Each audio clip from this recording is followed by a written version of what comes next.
Hey everybody, welcome back. This is Linear One, and if you're tuning in from the YouTube community and you didn't come here by way of Reddit or a link you found on Reddit, I would like to just go ahead and give a little plug towards the Reddit community. We have a community called our Pipe Tobacco. It's on Reddit.com. If you're not familiar, here's the address, and it's a really good group of people. A lot of fun, a lot of conversation, a lot of really good, intelligent people. A lot of good information about pipe tobacco and pipes on there. So if you're not familiar with Reddit.com, here's the address again. That's the subreddit Pipe Tobacco. There's also a marketplace. There's a video chat that we do on Friday nights around 9 Eastern Standard Time. But seriously, get on there and check out the sub. I think you guys would enjoy it.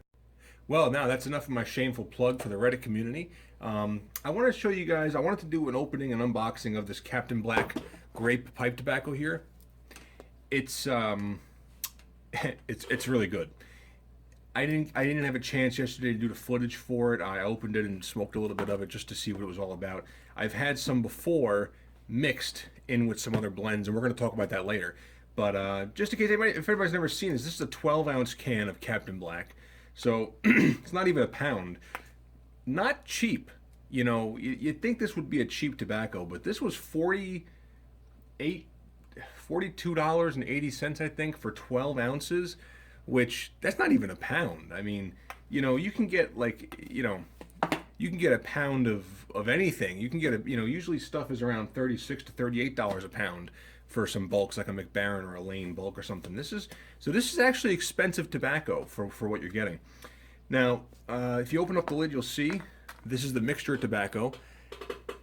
It's not just like their Captain Black Cherry, which is just nothing but a low-grade black Cavendish covered in some kind of a cherry syrup that literally is unsmokable. If you've ever tried to smoke Captain Black Cherry, no matter how good it smells in the package or through the cellophane, it's just not smokable. It's so wet and so sticky, the Captain Black Cherry. It's just a useless tobacco. I've actually let it sit on the counter for 7 days, and it's still sticky to the touch.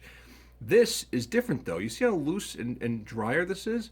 This is not a sticky, goopy aromatic. As you can tell, it's not just Black Cavendish. There's Burley and Virginia in here.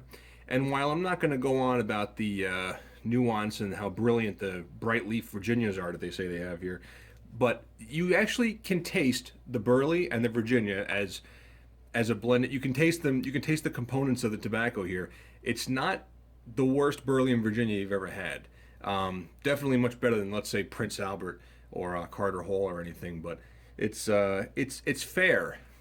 The trick with this tobacco is, and we're going to talk about blending it later and things, but smoking it on its own, you don't even need to. There's no real trick. You don't have to dry this that much on the counter. I take this out just a little bit. Just let it. You can let it dry for a minute. You don't even need to.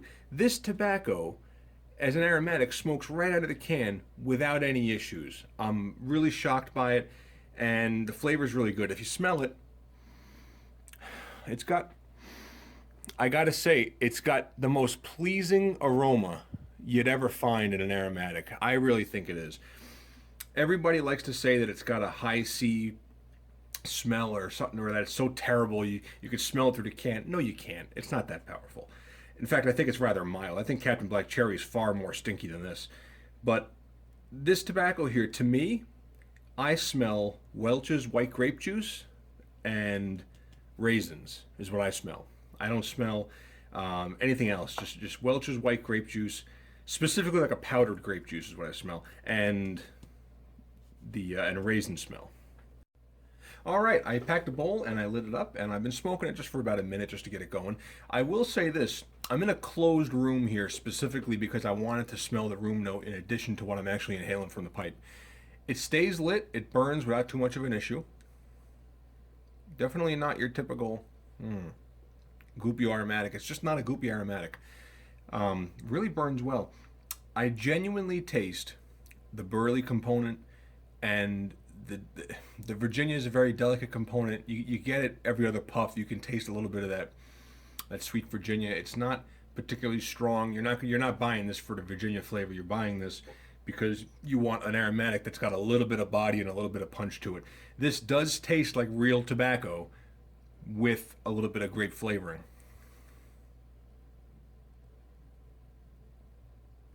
You know, it's interesting how well this burns for an aromatic. I tend to not smoke aromatics. They're easily at the bottom of my list of things to try, but I only have a few in the house because there's not many that I like, not many I can deal with smoking wise.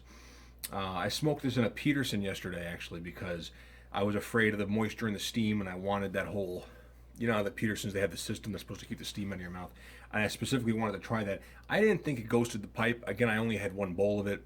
I figured today I would just try it on my cob, and it's working out well. You know, plenty of smoke. Decent. It's got a light, vague sweetness. Definitely a grape flavor. The room note in the basement right now is really pleasant. I mean, it doesn't smell like a grape air freshener, but it does smell lightly sweet. It doesn't have a stinky cigarette tobacco ash smell. Really a great smoke, guys. If you ever want to try it, it's on its own, it's absolutely fantastic. So don't discount Captain Black Grape. Genuinely different than all their other offerings from Captain Black. So if you guys want something new, you want a little variety in your life, don't be a tobacco snob. Try Captain Black Grape. Okay, and now for the second half of the video, this is the part that I know you've all been waiting for. We're going to be have a little bit of a how-to segment, and we're going to be talking about a new recipe that's very popular on Reddit called... Okay, things that you're going to need to make the Grapist. Number one thing you're going to need is Captain Black Grape. Comes in a pouch, comes in a tin, whichever one you want to get. Next, you're going to need an English tobacco of some kind. Now, in my case, I'm going to be using a mild English here called Frog Morton on the Town. It's really one of my favorites. Take a look at that. You're also going to need something to mix the tobacco in. In this case, I'm using a stainless steel bowl. So let's get to the magic here. Now, the Grapist typically is a 50-50 mix of Captain Black Grape and an English tobacco. In this case, we're using Frog Morton on the Town. Could be anything. I don't know that you need to or have to use a very expensive English tobacco, but quite honestly, any will do. And we're just going to simply put them in the bowl together and mix them up. The one thing that I do when I mix tobaccos is I like to run my fingers through them and crunch them up a little bit as you mix, like that. Just roll them around. This way it breaks the larger particles up and it just blends a little bit easier. You kind of want both tobaccos to be the same size, otherwise you're always going to have one filtering down, you know, beneath the other in the jar, or, you know, before you pack it. And that's it. You now have the Grapist. Now, as far as I know, the inventor of the Grapist was a gentleman by the name of Fuzzy Totems. And he's the OG. He's the original Grapist on Reddit. That's user Fuzzy Totems. He had a lot of tasting notes that I'd like to go over with you right now. One of his notes was, and we were discussing this the other day through the email, was that the grape note turns it into a sort of Balkan, where the grape takes the place of the Orientals. It's a Balkan ghetto. Now, I just want to take the moment to go ahead and just coin the phrase right now. Balkan plus ghetto should be Galkan. That's what I think, folks. So I'm just trying to get a handle on the term right now, so let's just get this squared away for the future. As far as recipes go, don't be afraid to experiment and play around. You know, I will say this: try mixing it with another type of tobacco. Mix it with your Englishes, even mix it with your premium Englishes. Try mixing it with a Burley. This is my favorite Burley. This is McBaron Golden Extra, and that's not really a pure Burley. That has Burley and Virginia mixed in it. But I've actually done the Grapist mixture here. I've done a 50% mix of both of them, and boy, it was great. It was kind of like smoking the Captain Black Grape, but stronger with even more natural tobacco flavor, because you just got more of that strong, that brandy kind of like brand cereal cocoa nuttiness that you get from Burley's in with the Captain Black Grape. And it really takes a second, it takes a backstage, the grape flavor, to the rest of the tobacco, which is nice. It's always subtle and it's always in the background. It's not really very forward when it's mixed. Really, I can't say enough good about making your own 50-50 mixtures up, folks. I think you guys will really enjoy playing around with it. Captain Black Grape is most definitely a separate.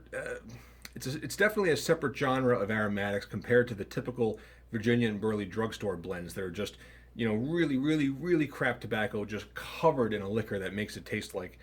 It makes them smoke horrible. It makes them taste artificial and juicy and shitty. This, while having an artificial flavor, it's a very dry flavor, if that makes sense. If you've ever smoked shisha tobacco in a hookah, it has that dried, not dried fruit, but a dry flavor. It doesn't taste juicy and wet in your mouth. It actually has a dry flavor. There's a dryness to the smoke it's just inherent with this tobacco that it's not often replicated in other aromatics, and that's why I think it tends to surprise so many cynics about it when you mix it with an English. It just gives it this light sweetness in the background, a little bit of the grape. It's really fun, totally different taste than you're used to. Alright, that concludes my video on the recipe for how to make the Grapist. And just one more quick shout out. I just want to give this guy a plug again, user Fuzzy Totems. Thank you for making the original recipe for the Grapist here. And thanks for all your information, emailing me back and forth and everything. It was really helpful. And we couldn't have done it without you. And if you guys don't already know, I mentioned it before, please stop on by the Reddit subreddit are there. Stop on by the Pipe Tobacco subreddit. Say hi, introduce yourself. We got a great bunch of people here. Just a good community for pipe tobacco. All right, don't be a tobacco snob. Thanks for tuning in. We'll see you next time.